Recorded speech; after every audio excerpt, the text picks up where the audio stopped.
Welcome back, guys, to the lab here on YouTube. Back here with another game called Noita. This game, I swear, like I said, it's a very fun game. It can be infuriating, but it's very addicting. I find myself, you know, those kind of games where you're like, I can't keep playing this game, like Tetris or Binding of Isaac. I'm like, I keep dying.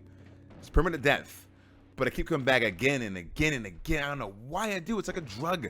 That's what Noita is. But this is what it's described as. Noita is a magical action roguelite set in a world where every pixel is physically simulated. So every single thing you see, from the ground, from the water, the fire, everything can be used for you or against you. The cool thing about this game too is that every single world or biomes is procedurally generated, meaning that there's no two playthroughs. You always will see a different layout or landscape in every single biome, every single playthrough you go through. Every single biome is different. From ice biomes, from regular biomes, and underground biomes. I haven't gone as far as the toxic biomes, but good God, once you get past there, it gets more and more difficult, but still, that's one thing I like. I like hardcore roguelike games, so I'm up for the challenge, but I get so pissed I just stop playing. Then I play again in an hour. But the point of this game is simple. Get through all these biomes, reach the very bottom of the biomes with this big old purpley, nice little, I guess, warp zone. Enter the warp zone and regenerate yourself, replenish yourself, your spells, and get back into the fight in the next biome. I guess the main thing about this game is the main point of this game is to beat the game or some big mega boss. I've not gone that far yet. I've been stuck on level 3 forever, or biome 3 forever. I've not gotten it. This game is the bane of my existence, but I don't know why I keep playing it. It's so addicting. I come back after an hour, leave an hour, get mad, come back again, and I wonder, what is my life? What is life?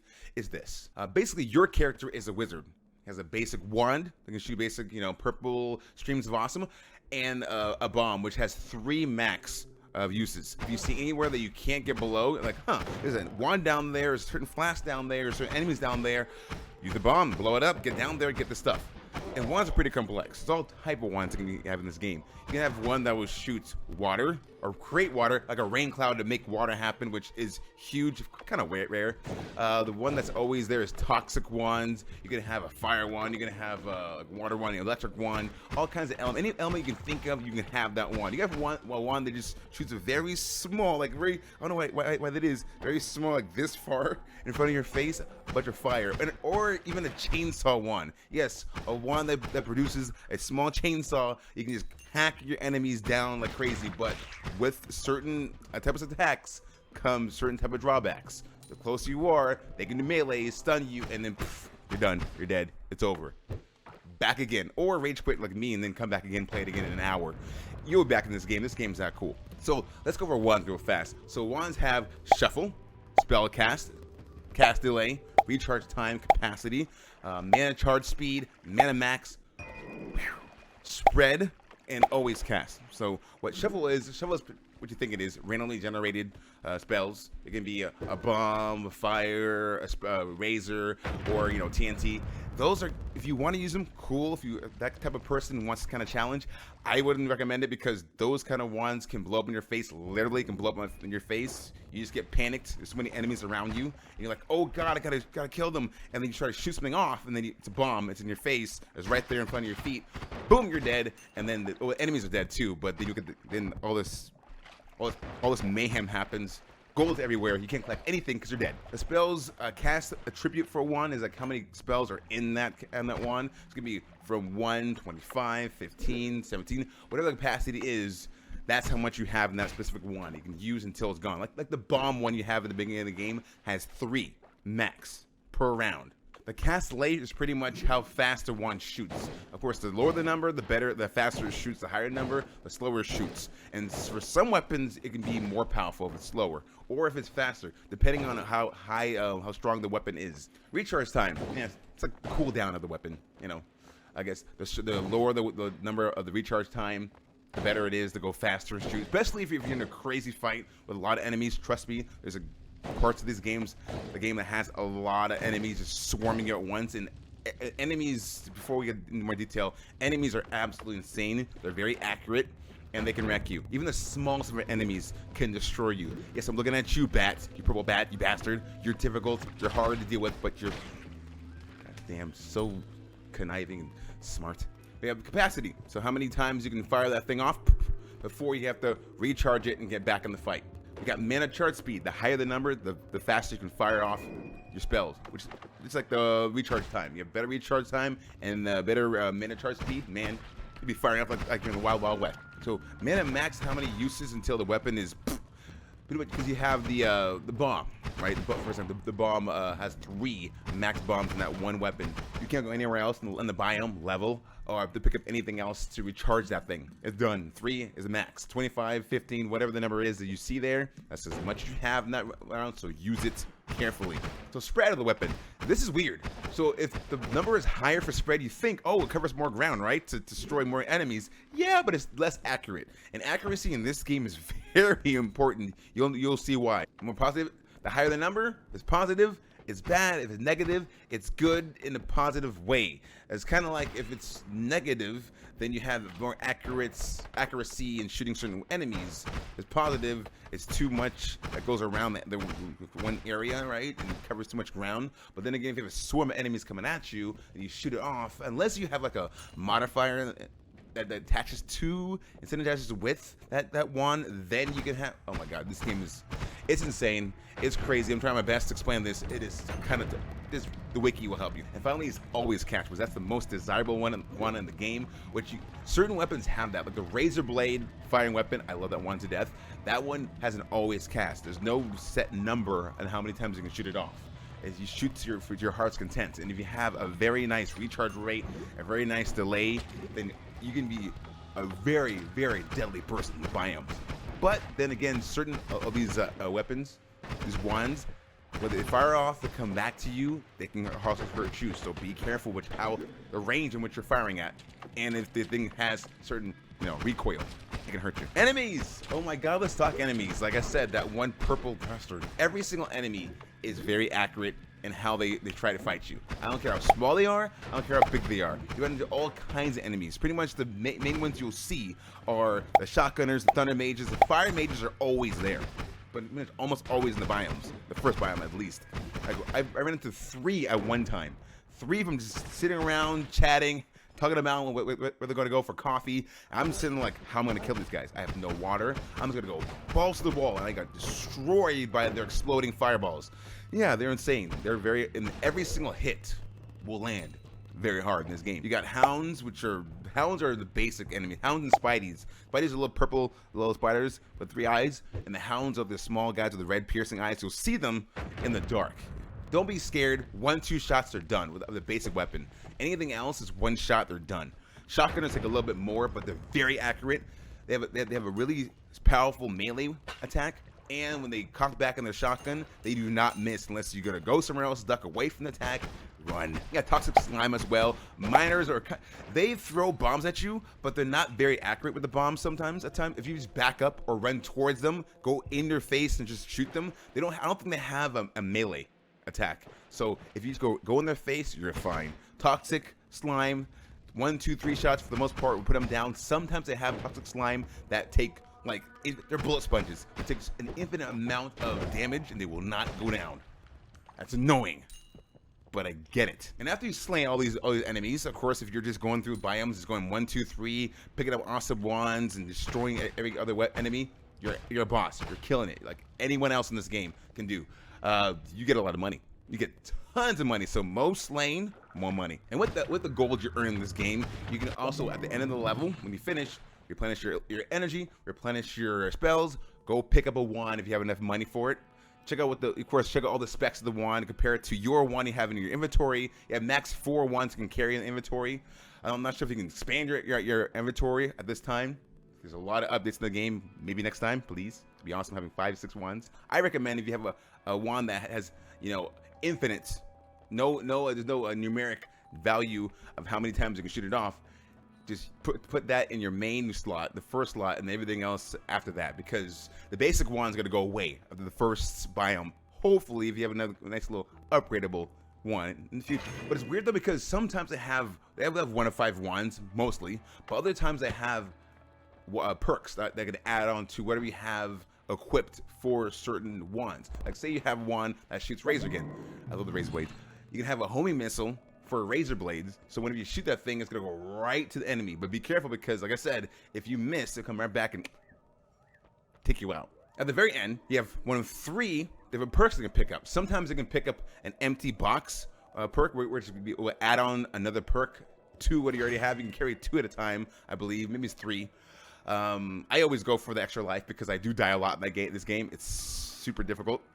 Or I have the permanent shield. That for that 1 round can protect you up to a certain point. They can absorb a lot of damage, but be careful because if you absorb too much damage for the permanent shield, it can just go away and you can just envelop all kinds of damage from enemies. Also, I think it's a new update. I was playing the game this week and I saw, I'm like, whoa, that's different. After you get your wand upgrade, you get the perk upgrade, you go to the very end of the level, and you can pick up it's a little scale, like I think it's 200 gold. You can reshuffle your perks and do it again and choose again if you're not happy with the perks. Flasks in this game, you'll see flasks everywhere. It's pretty easy to spot.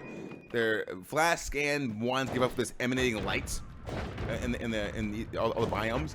There's certain areas too. They kind of put it's like 1 every 4th or 5th different biome where you see all kinds of flasks, like mostly pheromones, fire, lava, water is kind of rare, invisibility and teleportation flasks. I don't really use flasks that much unless I see the fire. Flamethrower guys down there, I will throw water on them because the cool thing about this game is, yes, it's like elements make sense. If an enemy is inside the water, if you throw down electricity, they'll get shocked or done. But if you don't jump in the water yet, you'll get shocked too. Unless you have an immunity for resistance to thunder or shock. I usually probably use pheromones too, just to make them fall in love with me, so I can destroy them easier. Be careful of the transformation one though. It's pink. If you throw it down, you jump into it, you can turn into an enemy that's powerful or like a sheep or something really weak, and they can destroy you way easier, or you can destroy them as well. Sometimes enemies, the small enemies, I saw Spidey jump into transformation flask or element liquid, and he turned into a big, huge, crazy centipede, bit my face off, and it was so crazy. It was so annoying. Like, how could this little small thing kill me? Oh, he transformed into a big bug and just destroyed me and ate me. And 1 hit. It was 1 hit. I had 120 HP. Boom, dead. That's how it goes. And the cool thing about flasks too, if you want to use them, is if, say you have an oil, again, synergy is the main thing of this game, promotes to make you more powerful. Anything that can synergize from like your perks or from the flasks or from the wand or different kind of wand types, use them. Learn how to use different wands with different perks with different flasks. Cause like one time I threw oil, the oil flask. I know I don't use it much, but oil flask on like a bunch of enemies. I fired down on my fire projectile wand. Boom! All of them just lit on fire, completely engulfed the whole row, which is pretty freaking cool to see. It just spreads like a wildfire, of course. And then all you see are little tiny droplets of gold everywhere. Gold everywhere. It's like, oh. But then again, you burn yourself. Take the risk of burning yourself and kind of borderline destroying your health just to get some gold in order to get some better weapons after you exit the level. It's a pro and con. It's a risk and reward kind of thing. So the more synergies you make out of these things, out of the flasks, yeah, the more you can destroy enemies, the more gold you can get. But it can backfire on you. You can also throw down water, and all of a sudden the Thunder Mage comes out of nowhere, throws it at you, and it's super effective. And you see your whole energy go, and you're just dead. It's not funny, but it's kind of funny when it happens. But not when you get deep in the game. It's not that funny. Pretty much materials are you have solid, gases, liquid, and powders, or anything else. There's a lot more. I'll link the wiki in the description below. This game is very complex. So anything you can walk through, dive into, like water, it's pretty much that's what it'll tell you what it is exactly. Oil, beer. So they have an upgrade for you can actually shoot a beer, like a beer flask or beer casks on enemies. It's pretty funny to see. And then you throw like a Molotov at them, boom, they burn like crazy. There's certain certain elements or certain things where you can throw fire on, they can burn up fast, or like I said, water, you can throw electricity in it, and you can shock certain enemies. It's pretty cool to see. This game, anything you walk on through it, and they'll show you what it is, what it looks like: ground, oil, fire, water, lava, whatever. Well, lava, you'll die. Don't walk in lava. Lava is bad for you. Kids, do not walk in lava. Don't swim in lava. It's not good for you. Fire is very common. Oil is very common. Dirt, those kind of things, very common. There's progress cards for all of them. Like I said, you can use them and manipulate them to your advantage. Like ice is easy to manipulate. You can shoot ice from above. You see an enemy below you, smash on them, they're done. You can kick. Oh, you can do melee too. You can kick certain items like bombs. You can kick rocks. Not like leave. We got kick rocks and leave, but they come back to the game again because the game is freaking crack. but you can kick items on enemies and kick items and shoot the bombs and blow things up and terraform everything in that biome. It's pretty cool. If you're on fire, jump in the water, cool off, or if you're poisoned, or you're on fire, pretty much you gotta jump into the water and just soak up all the water or blood. I know that's kind of the game it is. You shoot the enemy, you're like, oh my god, I'm on fire. Boom, boom, boom, boom, boom. Jump in the dive and bathe in their blood, and then you're out of fire. The stop, drop, and roll does not work in this game. Don't try it. My impression of this game overall is it's amazing. It's really cool. Like, I've been following this game for the past 2 years. I have nothing but good things to say about this game. I always recommend it to friends. If I told them, like, you know, Binding of Isaac and those kind of games where you have permadeath, be careful. If you get too far in the game and you don't live all the way to the end, you're dead. Do all the whole thing back over again, but it's a learning process. This whole game is learning. Like any other difficult game, like Dark Souls, the kind of games, you die a lot. Yes, you will die a lot, but you will learn how to use the environment to your advantage. You will learn about different biomes. You will learn about different enemies and their patterns. Your accuracy will get better. You'll get so good, you can like just snipe out certain enemies from another side of the map, and you can use synergies. Like with the flask, instead with the different type of wands you can have. You'll have your favorite wand you want to pick up all the time. There's a lot of surprises. You will see a lot of mini bosses and bosses pop out of nowhere. Like I've seen the overgrown slime monster and boss and mini boss. I've seen the mega centipede rip through and terraform the whole biome and destroy you in seconds and 2 hits. It's fantastic. The game doesn't have much of a soundtrack, but just the tone and the atmosphere and how you feel in different with different enemies and different levels, everything is different. Every single biome makes you strategize differently. The mechanics of the game are pretty spot on. There were times where I got pretty annoyed because the game is still in early access. You gotta forgive the game. Just forgive it, because certain times where like I threw my bomb down and blew up an area below me to make a chasm to jump down, right? I blew the bridge up, jumped down. Every pixel was physically simulated, right? So one pixel was holding me in place. I could not jump down because I jumped down and the pixel was pretty much in my stomach and I couldn't move, and I got destroyed by the enemy. So that will happen to you sometimes, or you can't fit through certain areas that you think you could. Your character could get stuck in certain areas. One time I spawned twice, actually. I spawned literally inside the dirt, inside of the biome, and I couldn't get out. I had to blow myself up to get out of it twice, and pretty much I was already dead, so it was already a bad run of the game. It's pretty cool pixel art, procedurally generated biomes. No 2 playthroughs are the same. You won't get bored of this game. You'll want to keep coming back and improve yourself, your time, your high score, how many enemies you take down, how many different wands you can. It's kind of like Borderlands, where you have the bazillion guns. This is like a bazillion different variations of wands. There's so many different stats you can look at and pay attention to in this game, to where you can pretty much. And one thing I never covered is the mods. I have no idea how to modify wands. I don't know. I tried editing a wand, didn't go so well. And I tried looking at the Wikipedia to learn how to modify wands.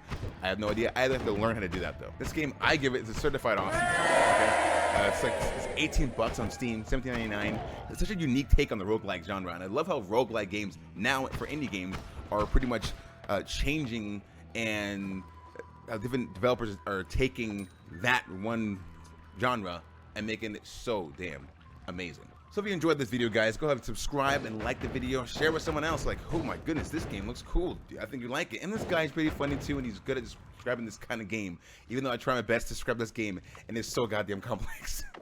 I'm also on Twitch, .tv/Kaitality. Mondays, Wednesdays, Fridays, we play indie games, of course. We're just getting done with Undertale. It's the last run of the TPM, True Pacifist mode. Oh my goodness, Sans is insane. I'll see you guys in the next video. Hope you liked it, and I'll see you guys after the jump. Keep being awesome. Peace.